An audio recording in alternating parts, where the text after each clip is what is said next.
scholarship? Well, so I'll read the what Shanda wrote. So Okay. You'll submit a 2-page essay describing how this scholarship would empower you to further your work in the service of your fellow humans. Please also include how you contribute to the greater good of your community, as well as the global community. Include your full name, address, blah. Submissions will be collected and reviewed with the recipient being named on April 9th, 2021. 2021, yeah. And so we're thinking about from when this podcast comes out, which should be today or tomorrow, so the 30th of November, the 1st of December, through the 31st of January. I think that's a good span of time, unless you think that we need more. No. Okay, I think it's perfect. So almost 2 full months. 2 full months. That gives them plenty of time. They can write a page a month, right? Because maybe they're slow. They're learning to read or write. Who knows?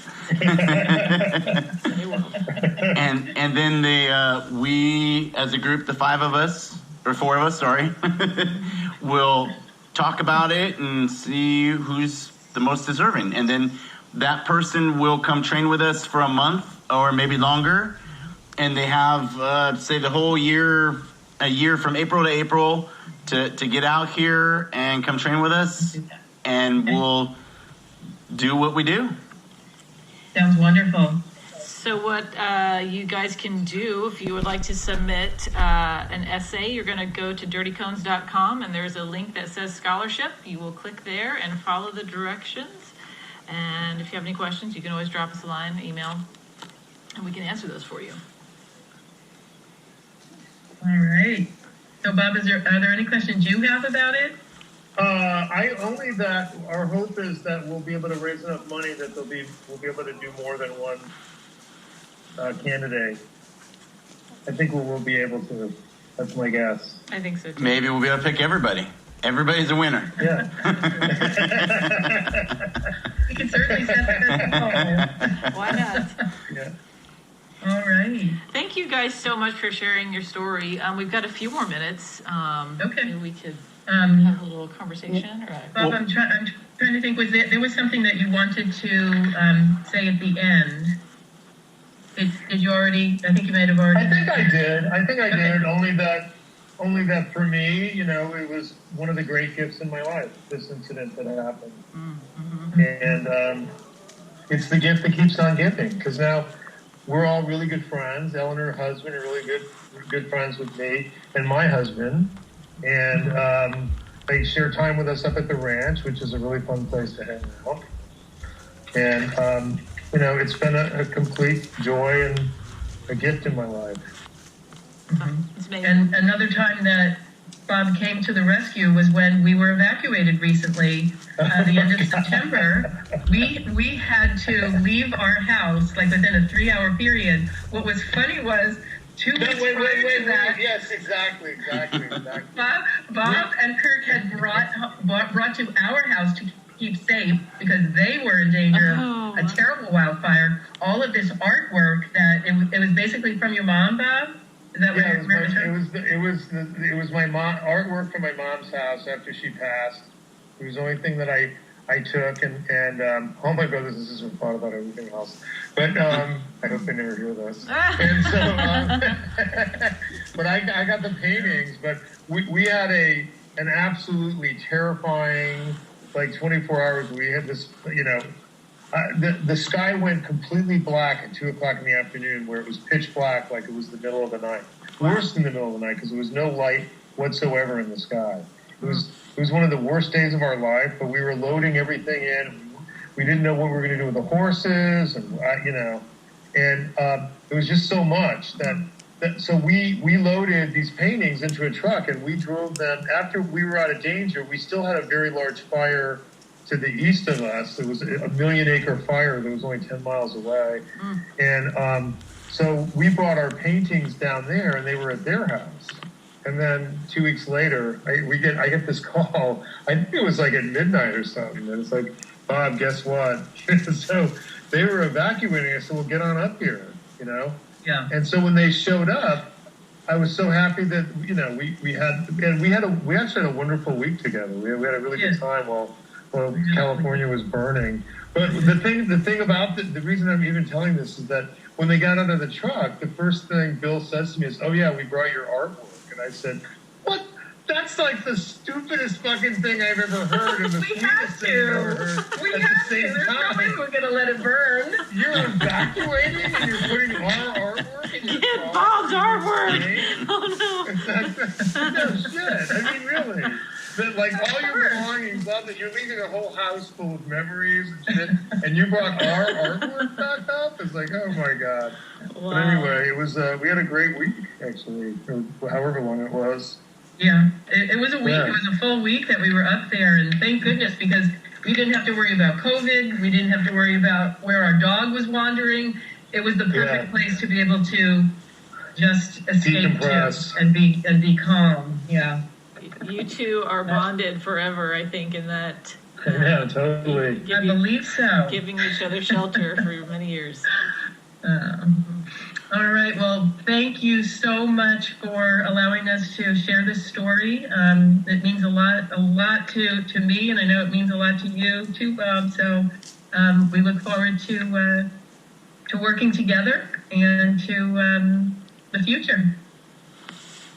And like Shanda said, we would love to have you guys on, like, just because, like, Bob, some of the stuff you were talking about, your imposing being, like, an angry person is going to scare, especially a coward like Richard Ramirez, you know, who's preying on the weak to be confronted. I mean, that's most bullies anyway. You give them something back, and most of them will back down.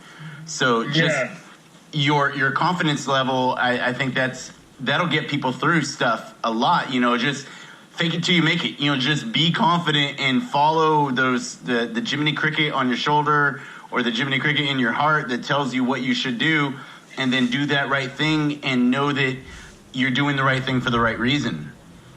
And if you do the right thing for the right reason, you have nothing to worry about. Yeah, Right. I agree. I think imposing works a lot better when you're in your 20s. You know what? You'd be surprised. I'm a man now. I'm sorry. There's a story about during the Korean War, and there was a patrol, and there was nobody. There was like maybe 12 of them, but they didn't get attacked that day. And they said, no, you guys were surrounded. There were like 40 of you, and they were all tall and gigantic. And the guy had been praying the whole time and felt that his guardian angel had come down and kept them safe. So you never know what imposing presence you might have. Yeah. Mm-hmm. You never know who's fighting on your side. He might have seen your guardian angel behind you and went, whoa, I don't want to mess with that dude. And then, you know, like your previous thing where you did get involved but ended up going all the way, you didn't need to go any further than Ellen needed you, and you were stopped at the window, and you went back and took care of what needed to be taken care of, and that's, you know, all you needed to do. I mean, I honestly, I swear, I when I look back on it, I felt it at the time. I felt like there was some intervention which stopped me from jumping out the window. Because the guy did have a butcher knife, and he was in the darkness. And I wasn't even thinking in those terms. Right. But there was something. I really felt like this hand, like something just pulled me back. I said, no, that's enough. So, anyway, that's also, that's a very humbling experience also. Mm-hmm. And I think you being open to being the instrument, a lot of people could take that message and, you know, universe, use me however best you see me, you know, or whatever God you believe in. Let me do what you sent me here to do. And by doing my purpose, the world's a better place. Yep. Yes. I'm getting choked up. I get choked up thinking about it. But see, that's a beautiful thing because you have emotions. You know, it's funny. Black Hawk Down was on this morning, and I was watching it, and it's a hard movie for me to watch. And my son comes in, and he saw me, and he's like, "You okay?" And I was like, I played it off, and I said, I had a cough going on, but I feel. I know what it's like being in a helicopter going to rescue people. I know what it's like when things are going bad. And so, like, those movies affect Saving Private Ryan. You know, at the end of the movie, when he's like, was did I earn what you gave me? Like, did I do what I was supposed to do? Was I the best human being that I could be? And if we only asked ourselves that daily, how would we not be living up to what you and Ellen, have set up?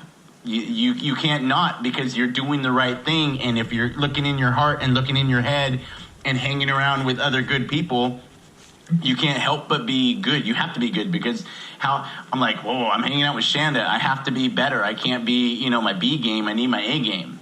So it's the same, thing. You hang out with good people and they raise each other up instead of pushing each other down. Yeah, that's beautiful. Coming down I was driving down 101 from the ranch. It's like it's almost a 3-hour drive. And me and Ellen talked a lot of the way. We went over kind of what we were going to say today. But as we were telling each other parts about the story, we were both crying. Like, I was driving in the car. It's a very emotional thing. There's something about it that gets me every time. Like, the emotions involved. I don't know. Life and death were just right there on the cusp of either way. And you felt all that intensity together. Yeah. Every time I tell the story about Lachey and I get, a little teary-eyed. Like, every single time. I can tell it 8 times in a row, and every single time it just, because it feels, and that's what humans should do. You should feel that, because that's the beauty of life. That's the things that you hold on to and remember, and somebody's smile or a hug from somebody, or somebody bringing your artwork and they put it in front of their own stuff. I mean, that's that life of service that I think that we're looking for, or that we try to do. I mean, that's what keeps my life good, is that other people can smile, can live, can be happy. And by putting other people in front of me, it feels better than if I'm just me. And anytime I'm lucky, I think I learned that lesson very early. But anytime that I put me in front of somebody else, it didn't work out right. So as long as I keep other people in the front of my head, and that's what I'm more concerned about, I don't have to worry about my own stuff. It all goes away or works itself out. Yeah. Awesome. And I just want to, say this one last thing, and Bob, I don't know if it's going to make you cry or angry, but that won't make you angry. So I have 2 daughters, Faith and Grace. Faith just had these twins, beautiful little boy and girl, 4 months old. And when I think about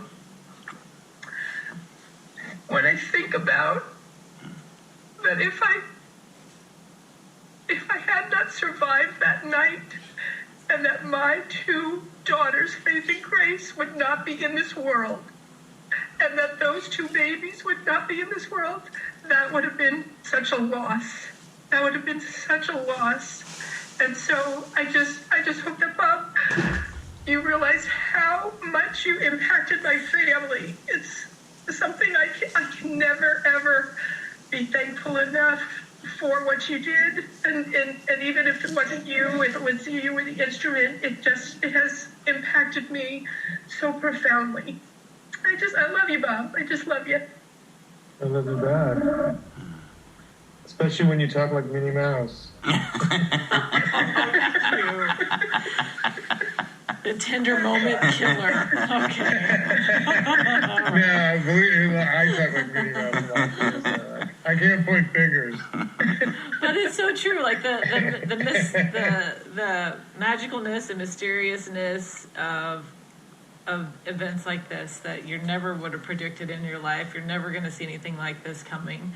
And as traumatic, and how much more traumatic can it be to feel so much love and adoration and graciousness and gratefulness for each other is it's hard to put into words. Yeah. It really, the emotions are what speak that.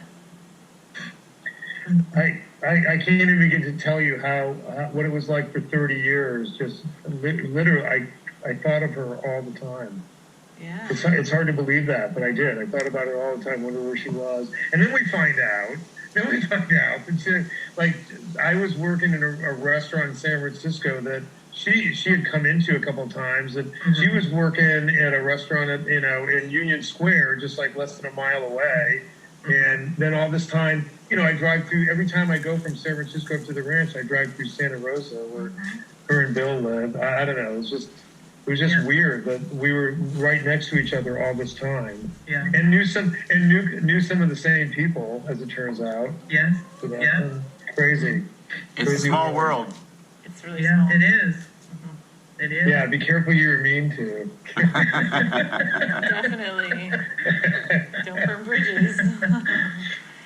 All right. Well, guys. Well, this is so wonderful. Thank you so much. And I guess we'll start to see some applications. Yes. Definitely. Maybe That'll be fun. Maybe we'll do another check-in podcast in January or something, and just give a little update Yeah. or something. How about that? That sounds great. Awesome. Yeah. All right. All right. Thanks, you guys. Are we saying goodbye now? Well, we can say goodbye and end the podcast, and then we can say our goodbyes and then get off. Okay. Okay. All right. All right. All right. Well, so thank you for being with us. Thank you. This has been awesome, sharing your time and sharing your story. And I think that it will not only your scholarship, but your words alone. People listening to this is what they need right now, because everybody's kind of sad and scared and alone. But we're not sad or scared or alone, because we all have each other. We just have to reach out for each other and put it out there. And that by putting it out there, that's where life is. That's where life's lived, by putting it out there and doing something versus, well, I'm just going to stay here and not do anything. Yeah. Die on your feet, not on your knees.